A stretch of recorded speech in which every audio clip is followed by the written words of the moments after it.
The cameras were already waiting. They did not ask questions. They shouted accusations. Did you help him escape? Where is your client? Are you part of a criminal network? Amara Holt stopped walking. For a brief second, she looked confused, like someone who had walked into the wrong movie. Then the microphones pushed closer. Her face appeared on every phone screen around her. Her name crawled across live news banners. Public defender suspected in criminal conspiracy. She had no idea what they were talking about. Two officers stepped forward. They did not shout. They did not smile. They told her she needed to come with them. The courthouse steps suddenly felt colder. Someone in the crowd yelled, "Lawyers like you protect criminals." Another voice shouted, "She helped him disappear." Amara tried to speak, but the words never reached the microphones. Her wrists were not cuffed. Not yet. But every camera recorded her like she was already guilty. Inside the police car, she asked one question. "Where is Darius?" The officer in the front seat did not turn around. "That's what we're asking you." Her stomach tightened, because the last time she saw her client, he had been sitting calmly inside a courtroom, alive, cooperative, and ready to testify. Now he was missing, and she was the suspect. Before we continue, if you enjoy powerful emotional injustice stories that reveal hidden truths and shocking conspiracies, make sure you subscribe, like, and stay till the end, because this story will change everything you think you know about justice. The interrogation room smelled like old coffee. A single folder sat on the table. Her name was written across the cover in thick black ink. Detective Ronan Briggs entered, tall, calm, confident. He placed photographs in front of her. Security footage from the courthouse parking lot, her car leaving. Darius not inside the building afterward. "You were the last known person to speak with him," Briggs said. "That's my job," Amara replied quietly. He leaned forward. "Witnesses say you argued with him." "We discussed strategy," she said. After that, Briggs continued, he vanished. Amara felt the world shifting beneath her. "I don't know where he is," she said. Briggs nodded slowly. "That's not what the evidence suggests." Within hours, the news spread. Talk shows debated her character. Old courtroom clips resurfaced, and headlines questioned her integrity. Online commentators analyzed her facial expressions. Her law firm suspended her. Her colleagues stopped answering calls. One message read, "I hope this isn't true." Another said nothing at all. But what hurt most was not the investigation. It was the speed of judgment. She had spent years defending people nobody wanted to represent. She believed everyone deserved fairness. Now, she was the one nobody wanted to defend. Meanwhile, an independent investigative podcaster named Elijah Grant watched the coverage. He did not rush to conclusions. Something felt wrong. The timeline moved too fast. The narrative formed too neatly. And Detective Briggs looked very comfortable in front of cameras. Too comfortable. Elijah began collecting clips. He noticed how each interview avoided one detail, what Darius Keene had been preparing to reveal. Back in the interrogation room, Briggs slid another photo forward, a screenshot from courthouse security logs, evidence files accessed after hours, her login credentials used. Her voice trembled slightly. "I did not access that system." He watched her carefully. "That's not what digital records show." Amara realized something terrifying. Someone had used her identity, and they were building a case around it. That night, her apartment felt empty. Neighbors avoided eye contact. Online threats filled her messages. Someone had spray-painted "traitor" on the lobby wall. She sat alone with a single question. Who wanted her destroyed, and why did they need Darius gone? The next morning, Elijah released a short audio episode. He did not accuse anyone.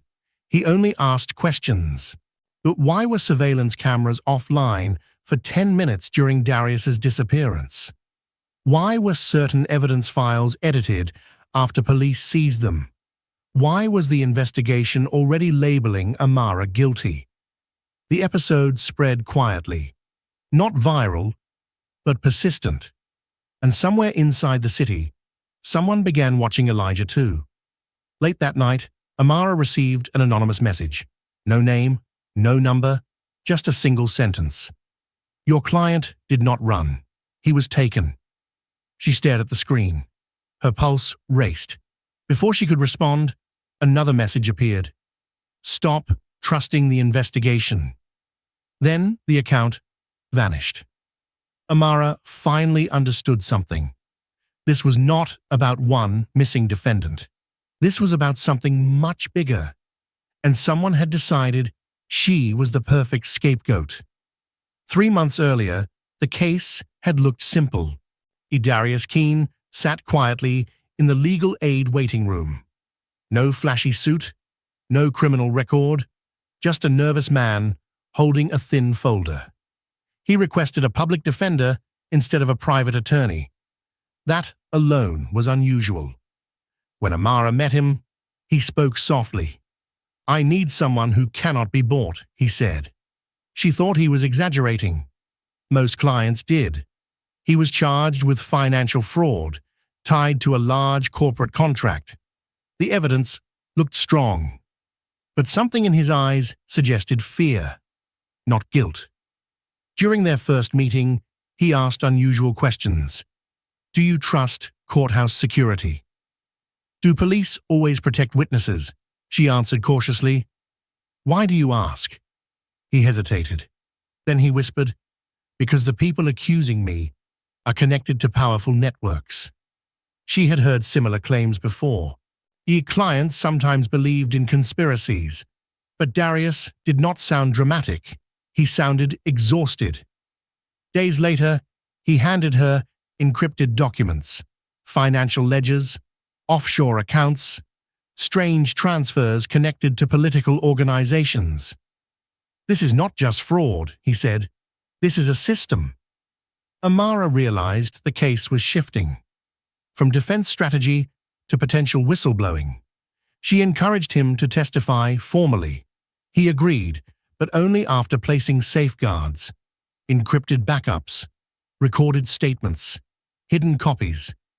He told her something that stayed with her. If anything happens to me, they will blame someone else. She did not know how literal that warning would become. In court, Darius began cooperating. Prosecutors seemed eager to close the case quickly, too quickly. Amara noticed unusual pressure to accept a plea deal. When she refused, tensions grew. One afternoon, she saw 2 unfamiliar men watching their meeting through courthouse glass, security badges, but no names she recognized. The night before his disappearance, Darius looked calmer than usual. I'm ready to expose everything next week, he said. He gave her a sealed envelope. In case something happens. She placed it in her secure legal storage. The next day, that envelope vanished from evidence, and her login credentials showed access. On the day he disappeared, they met briefly after a hearing. No argument, no confrontation, just a final discussion about testimony. He thanked her. Then he walked toward the exit, and never appeared again. Back in the present, Elijah requested access to public surveillance records. He discovered something strange. The 3 cameras covering the parking lot had simultaneous technical failures. The outage lasted exactly 9 minutes, enough time for a coordinated removal. He reached out to Amara. At first, She refused to speak. She did not trust anyone. But he showed her his findings. He did not treat her like a suspect. He treated her like someone caught inside a larger story. Slowly, she agreed to help. Together, they began reconstructing the timeline. Not the version on television, the real one. Witness statements changed between initial interviews and official reports. Digital timestamps shifted. Evidence logs contained unexplained gaps, and one name kept appearing: a private security contractor hired by multiple government agencies. Amara realized something chilling. The same contractor had been present at Darius's workplace and near the courthouse, and at a storage facility where seized evidence was held. Someone had been following him long before the charges. Late one evening, Elijah received an encrypted audio file.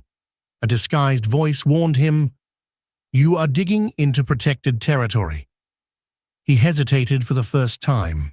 This was no longer a podcast investigation. It was becoming dangerous. But Amara refused to stop. "They took my client," she said. "They destroyed my name. And they expect silence." She looked at Elijah with determination. "We finish this." And far away, inside a private office, someone watched the news coverage carefully. They saw public opinion turning slightly. They saw Elijah's audience growing. They saw Amara refusing to collapse. And they began preparing their next move. Because if the truth surfaced, then the conspiracy would not survive. The storage facility looked ordinary. Gray walls, fluorescent lights, silent corridors that smelled like dust and old paper. But Amara knew something inside this building had been altered. She stood outside the public records office with Elijah. "You said the evidence logs had gaps," she said. He nodded. 3 entries removed. Same timestamp pattern. They entered quietly. Inside, a clerk recognized Amara immediately. There was hesitation in her eyes, but also sympathy. "I can only give you what's publicly released," the clerk whispered. "That's all we need," Elijah said gently. They reviewed the digital access logs. At first, nothing unusual. Routine entries, normal requests, court staff movement. Then Elijah froze. "Look at this," he said. A user ID appeared multiple times. Not Amara's. Not prosecution, not police, a private contractor, Helix Security Solutions. The same company that appeared near Darius's workplace. The same contractor near the courthouse. The same one at the evidence warehouse. Amara felt cold. "Why would a private contractor access legal evidence?" she asked. No one answered. They requested camera footage from the night the envelope disappeared. The clerk hesitated. That footage was flagged as corrupted. Elijah smiled slightly. Corrupted doesn't mean erased. After hours of searching through backup files, they found fragments, short clips, broken sequences, but enough to see movement. A man entered the storage room wearing an official badge. His face was partially hidden by a cap. He walked directly to the sealed cabinet containing Darius's documents. He did not search. He knew exactly where to go. Minutes later, he left, holding a thin envelope. The timestamp matched the moment Amara's login was used. Someone had framed her deliberately. Elijah zoomed into the badge. Only one clear detail appeared. A security clearance level used by federal contractors, not courthouse staff, not police. Higher. That night, Elijah released another episode. He avoided accusations. He only presented evidence gaps, private contractors accessing legal materials, security outages during key moments, identity credentials used without authorization. The public response changed, not fully supportive, but questioning. Some viewers began asking, was Amara set up? The next morning, Amara received another anonymous message, a video file this time. She hesitated before opening it. Inside was a short clip. Darius sitting in a dim room, alive. He looked exhausted, but unharmed. He spoke quietly. If this reaches you, I didn't disappear voluntarily. The video ended abruptly. Amara's hands trembled. He's alive, she whispered. But the message contained no location, no sender, only proof that someone was controlling him. Elijah traced the file metadata. It bounced through multiple encrypted servers, but one detail slipped through, a timestamp connected to an industrial zone outside the city, a location filled with private warehouses, many leased through shell companies, several linked indirectly to Helix Security. They drove there at night, not to confront anyone, only to observe. Rows of buildings, minimal lighting, security vehicles patrolling quietly. One warehouse stood out. Recent electrical upgrades, unmarked trucks, and a surveillance tower not listed on public permits. Elijah recorded everything from a distance. They did not get closer, because a black SUV parked across the road. Its headlights stayed off, but someone inside was watching them. They left immediately. Neither spoke during the drive back. The message was clear. They were now targets. The next day, news outlets released a new headline. Investigation expands into public defender case. Public opinion shifted slightly, not in her favor yet, but doubt had entered the conversation. And doubt was dangerous for whoever planned this. Inside a private conference room downtown, 3 people watched Elijah's latest episode. One of them turned to another. He's getting too close. The third voice spoke calmly. Then redirect the narrative. And the lawyer? Someone asked. The response was quiet. She's already damaged. Focus on discrediting the journalist. Plans began forming because the conspiracy could not survive scrutiny, and Elijah had become unpredictable. Late that night, Amara found something inside her mailbox. No stamp, no return address. Just a small USB drive. Attached was a note. Trust no badge, not even his.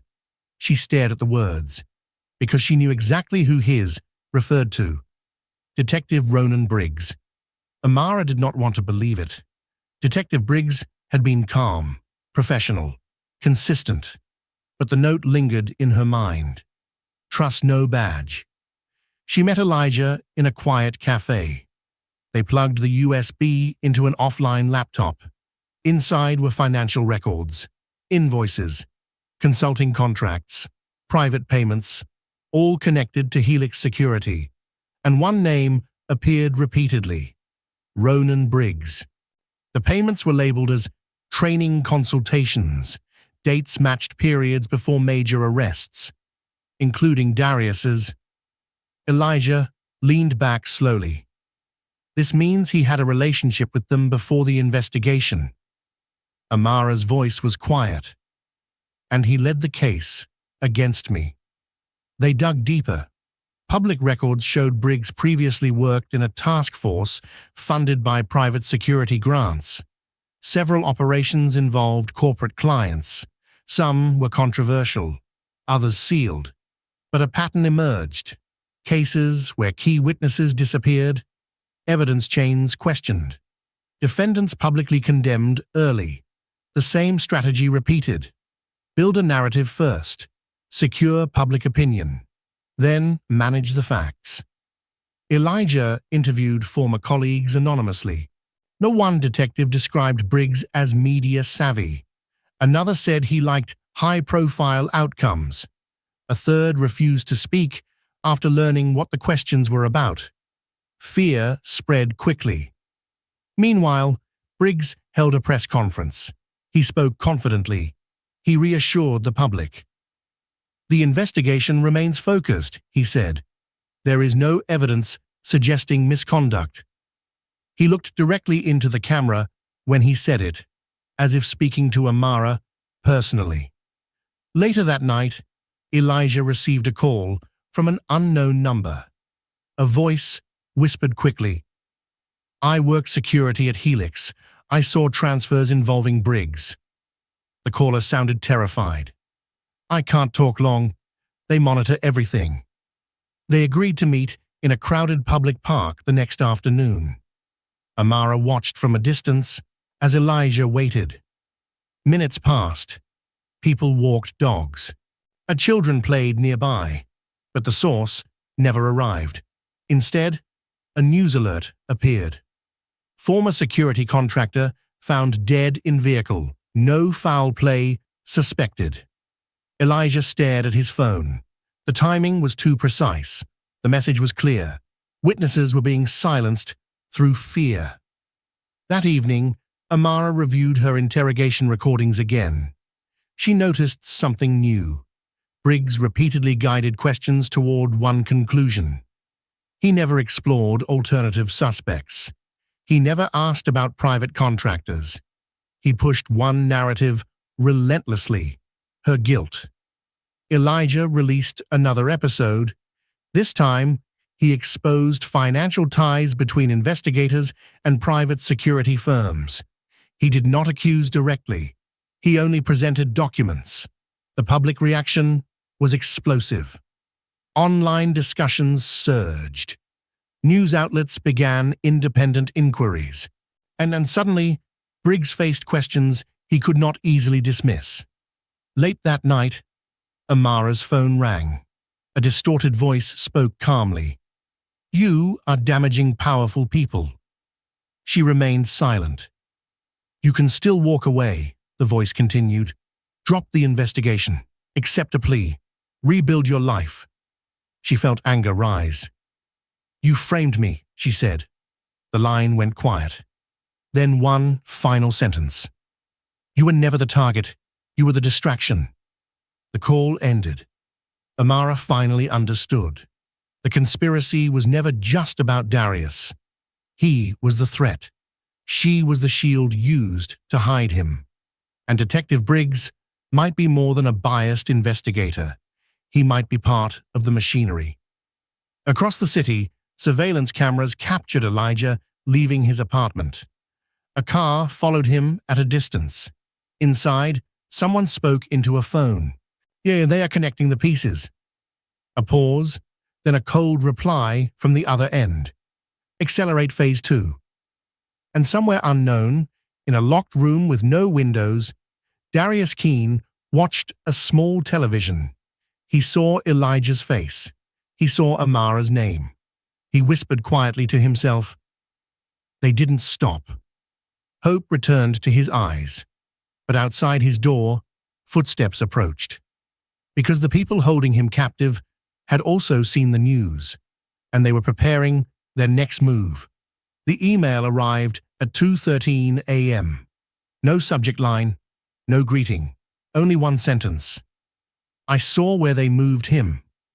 Amara read it 3 times. Her pulse climbed slowly. The sender used a disposable account. The IP address bounced through multiple servers, but one attachment existed. A blurry photo, a warehouse corridor, concrete walls, a faded yellow safety line on the floor, and a timestamp from 2 days earlier. Elijah zoomed in. Industrial lighting, heavy ventilation ducts. This isn't abandoned. It's operational. At the bottom corner was a partial logo. 3 letters, NCS. They searched corporate registries. NCS Logistics appeared as a mid-level transport company, but deeper records showed Shell ownership. One parent company connected to Helix Security, another linked to a consulting firm that donated to law enforcement initiatives. The connections were not obvious, but they formed a web. The next message came an hour later. They rotate locations. Tonight might be last chance. Amara hesitated. She wanted to rush out immediately. Elijah stopped her gently. "We do this carefully," he said. "No heroes, no risks without backup." They contacted a trusted investigative journalist from another state. Someone independent, someone not tied to local power structures. They shared the evidence quietly, a safety measure. If anything happened to them, the story would continue. The witness agreed to meet. Public place. Short conversation. No recordings visible. They chose a busy train station cafe. Amara arrived early. Her eyes scanned every entrance. Elijah sat 2 tables away pretending to work on his laptop. Minutes passed. Then a young man approached slowly. Nervous posture. Constantly checking behind him. He sat down. "I worked security rotations," he whispered. "Temporary contractor." He described seeing Darius moved between buildings, blindfolded but alive, always guarded by private teams, not police. "Why keep him alive?" Amara asked. The witness swallowed. "Because he knows where the money is hidden."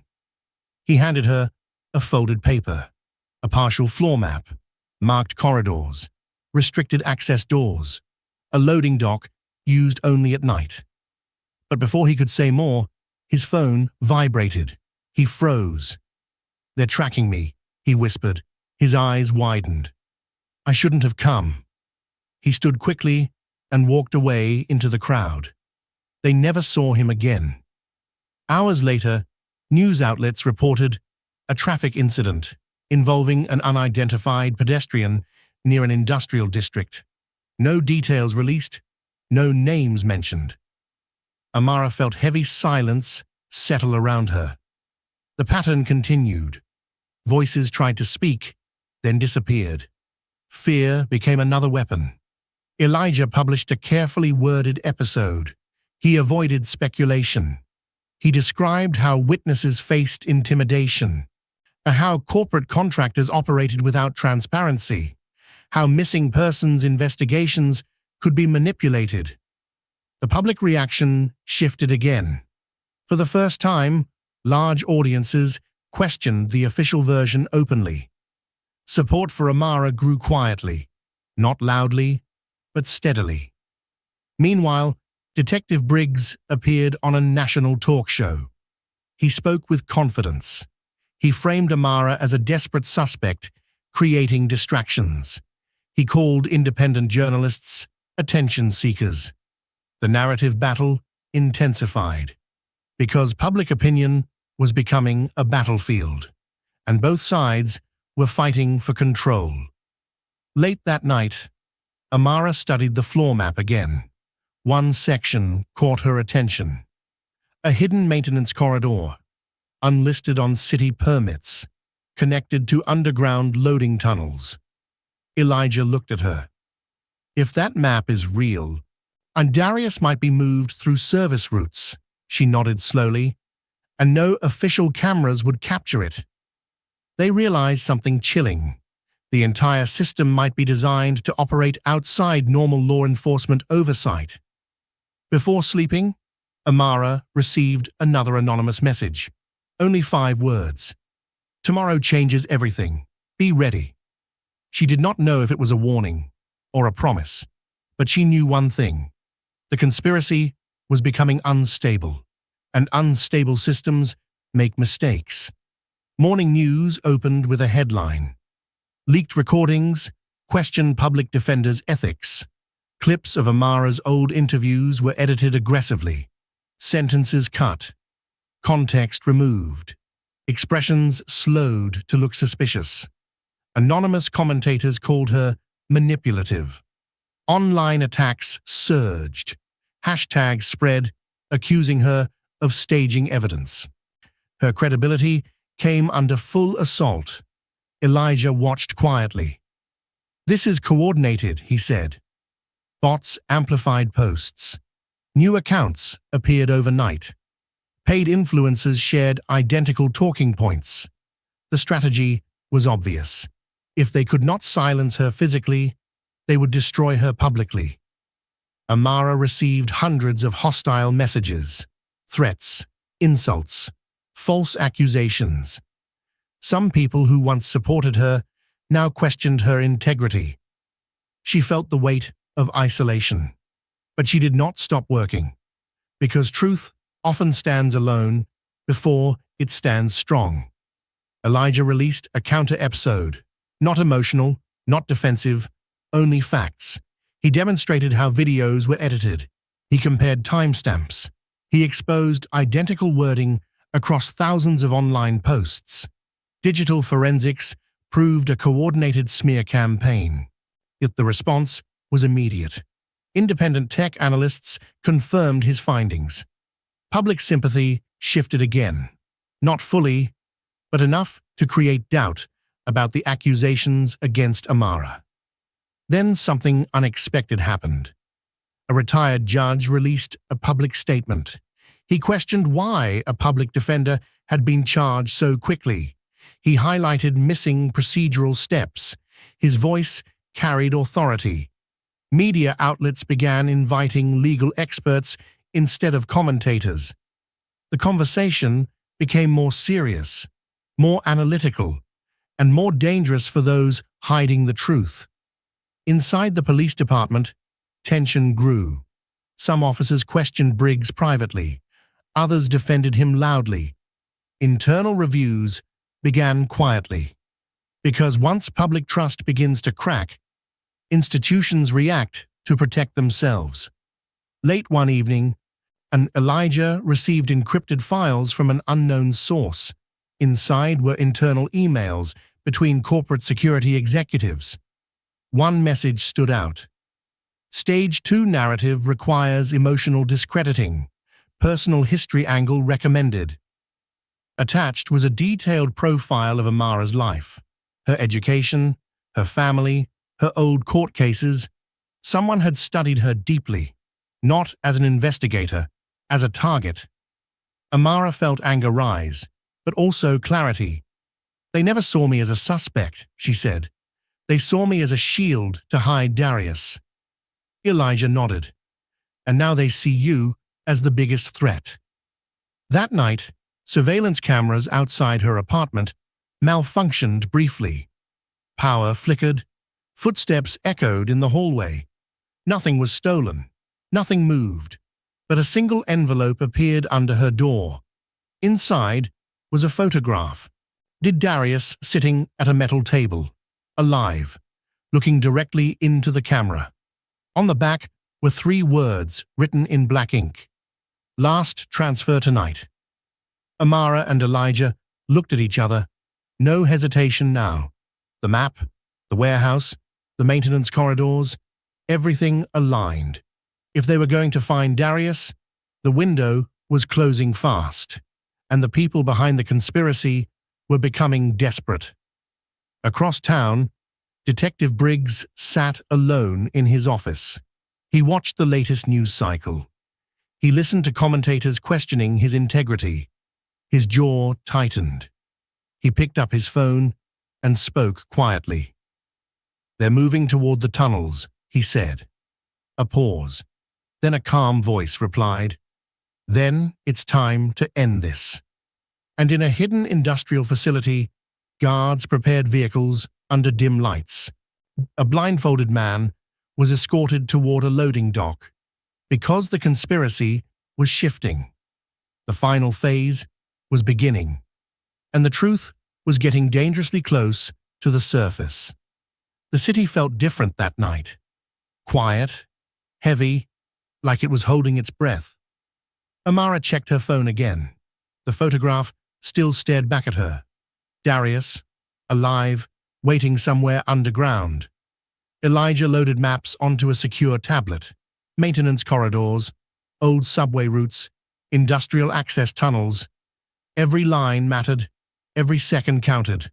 They did not call the police. Not yet. Trust was broken. Information leaked too easily. And someone inside the system wanted this story buried forever. Instead, they contacted the retired judge and one investigative reporter, 2 witnesses, 2 safeguards. If anything happened to them, The evidence would go public instantly. They parked 3 blocks away from the warehouse district. Dim streetlights flickered. Delivery trucks moved slowly through side roads. No signs marked the entrance. Only a rusted metal gate, half open. Amara felt her heart race. She remembered every accusation, every headline calling her a murderer. Every night she spent alone wondering if truth even mattered. Tonight was not about clearing her name. It was about bringing Darius home. They moved carefully along the perimeter. Security cameras rotated in predictable patterns. Elijah tracked blind spots. He counted seconds between sweeps. When the timing aligned, they crossed into a service corridor. The air smelled like metal and dust. Pipes rattled softly overhead. Inside the building, heavy machinery hummed. Voices echoed faintly. They followed the maintenance map: left turn, narrow staircase, concrete hallway with faded warning signs. Every step felt louder than it was. Every shadow felt alive. Halfway down the corridor, Amara stopped. Footsteps ahead. 2 guards walked past an intersecting hall. Private uniforms, no official badges, exactly like the witness described. She waited until the voices faded. Then they continued. They reached a locked steel door. Elijah examined the panel. Old electronic system. Outdated encryption. His fingers moved quickly.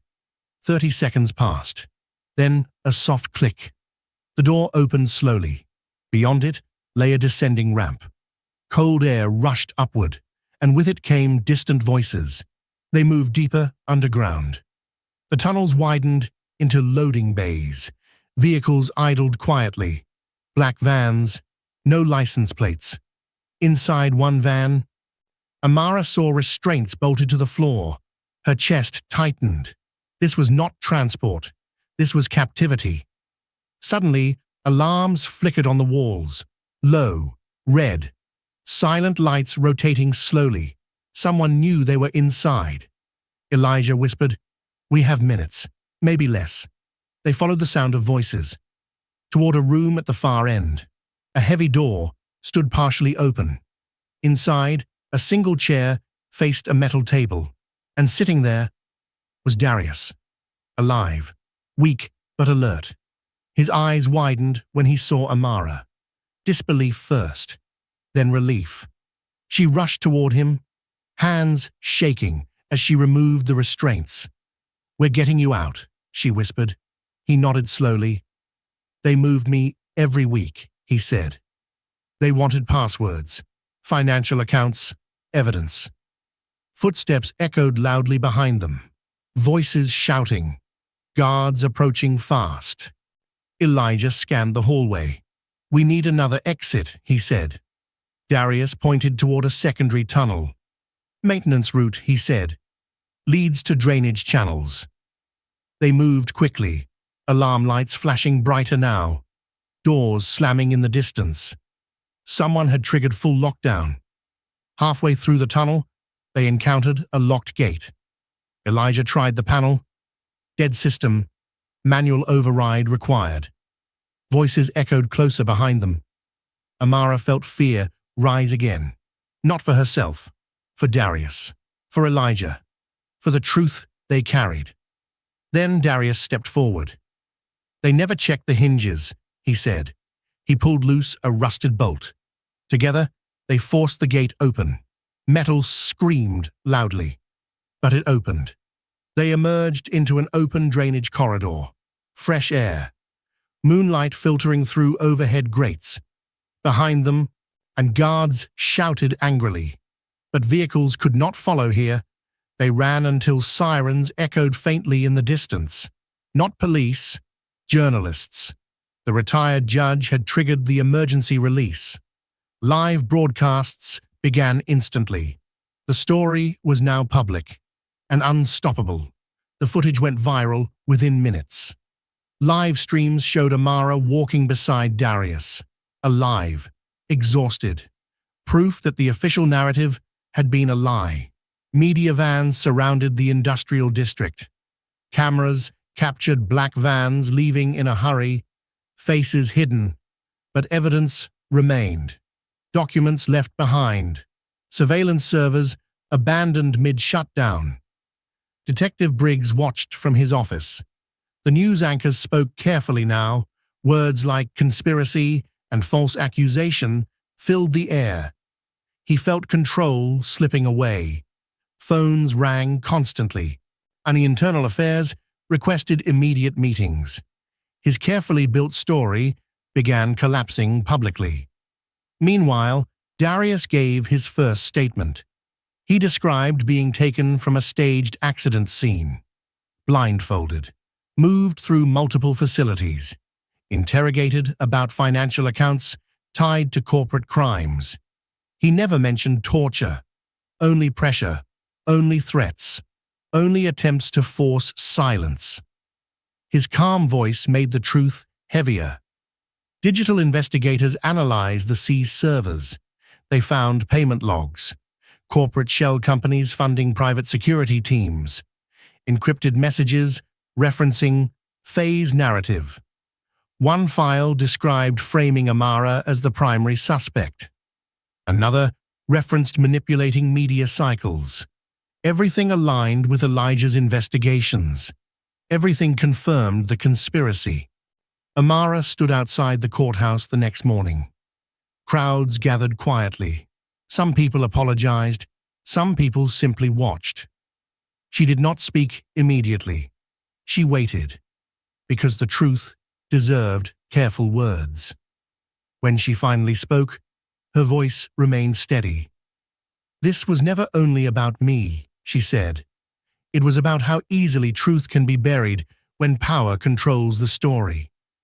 The crowd listened in silence. Arrests began slowly. First, low-level contractors, then corporate intermediaries. Financial records exposed deeper connections. 2 powerful executives disappeared briefly before being detained overseas. International cooperation increased, because now the world was watching. Internal Affairs suspended. Detective Briggs.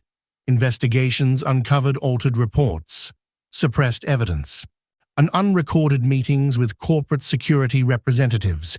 The system had failed, but the system was now being forced to correct itself. Elijah released a final investigative episode. He did not celebrate.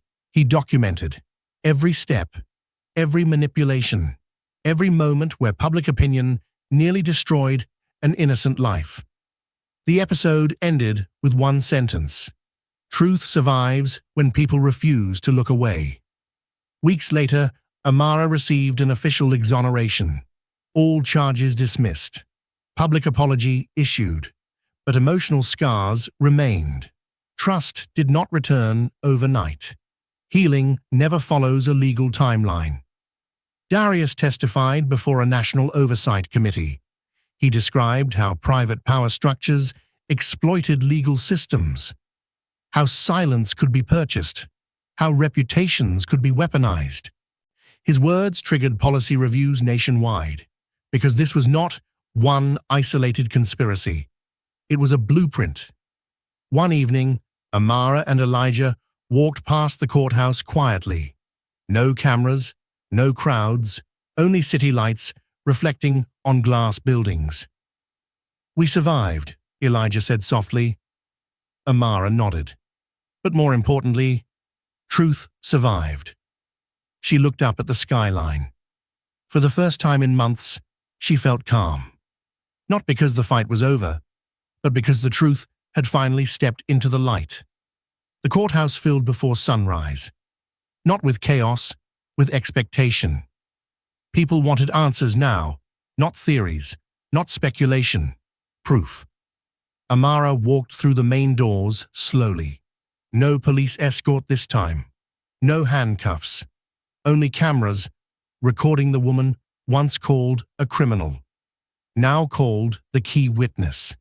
Inside, where the defendants sat quietly, corporate executives, private contractors, and finally, Detective Briggs.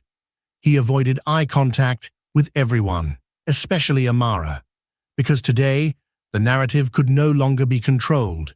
Today, every decision would be examined under oath.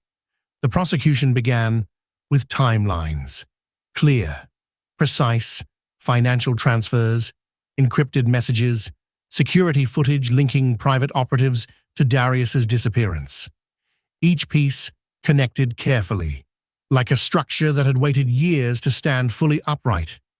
Then came the recordings, audio files discussing narrative management, emails about redirecting blame, internal memos describing Amara as a useful suspect. The courtroom grew quiet, because this was not just corruption, it was calculated emotional injustice, a deliberate destruction of an innocent person's life. Amara took the stand. She spoke slowly, without anger. She described the night she was arrested, the fear, the disbelief, the feeling of watching her identity rewritten by strangers. She did not dramatize anything. She told the truth exactly as she lived it. And sometimes, simple truth is the most powerful testimony. Darius testified next. He described the months underground, not with graphic details, only with clarity. Isolation, interrogation, pressure to hand over information. He explained how they planned to use his death to strengthen the false story. Every word confirmed what investigators already suspected. Then came the turning point. A former corporate security coordinator entered the courtroom. He accepted a plea deal. And he spoke openly. He confirmed that Briggs helped construct the false investigation. He confirmed that evidence was planted, that surveillance was edited, that media leaks were strategically timed. Gasps spread through the audience, because corruption had moved from suspicion to confession. Briggs finally testified. His voice sounded smaller than before. He claimed he believed the corporate narrative. He claimed he was pressured. But prosecutors presented meeting records, private financial incentives, messages showing he knew Amara was innocent weeks before her arrest. The defense collapsed quickly. Silence followed. Closing arguments came 2 weeks later. The prosecutor focused on power, how influence reshaped public perception, how systems built to protect citizens were weaponized. Amara's attorney focused on emotional injustice, the cost of false accusations, the damage done to families and reputations. The jury listened carefully.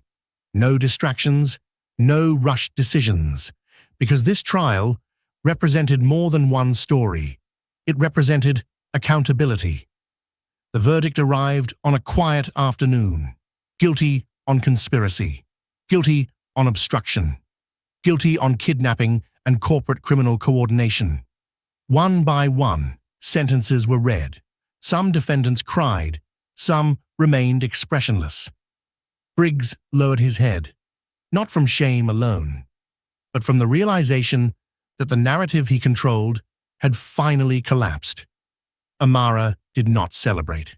She simply closed her eyes, took a slow breath, and let the weight of months begin to lift. Not disappear, but lift. Months passed. Life did not return to normal overnight. Healing never follows headlines. But change began quietly. And policies were rewritten, investigative procedures reformed, independent review boards expanded nationwide, because the system had been forced to confront its weaknesses. Elijah released the final documentary episode. He showed the full timeline, the manipulation, the media frenzy, the courage of witnesses who refused to stay silent.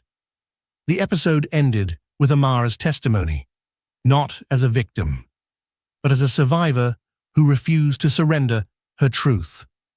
Darius returned to public life slowly. He worked with advocacy groups, helping people falsely accused navigate legal systems. He spoke at universities, not about his suffering, but about resilience and the importance of accountability in positions of power. One evening, Amara visited the place where her life changed forever. The old industrial district now sat empty. Construction crews prepared to transform it into a public community center. A space once used for secrecy would now serve transparency. She watched quietly as workers removed old steel gates. Symbols matter, and this felt like one. Later, she sat alone in a small newsroom. Not as a suspect, not as a witness, but as a journalist again. She began writing her story, not for revenge, not for validation, but to document how easily truth can be manipulated when people stop questioning power.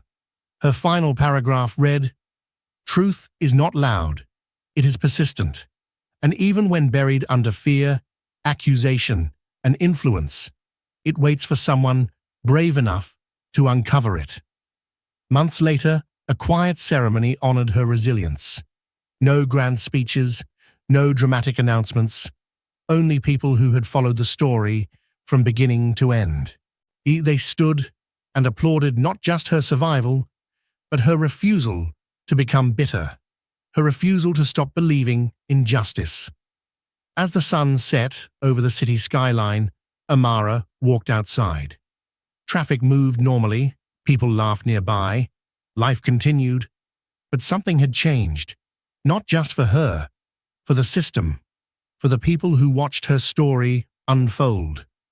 Because once truth is exposed, it changes how society sees power forever.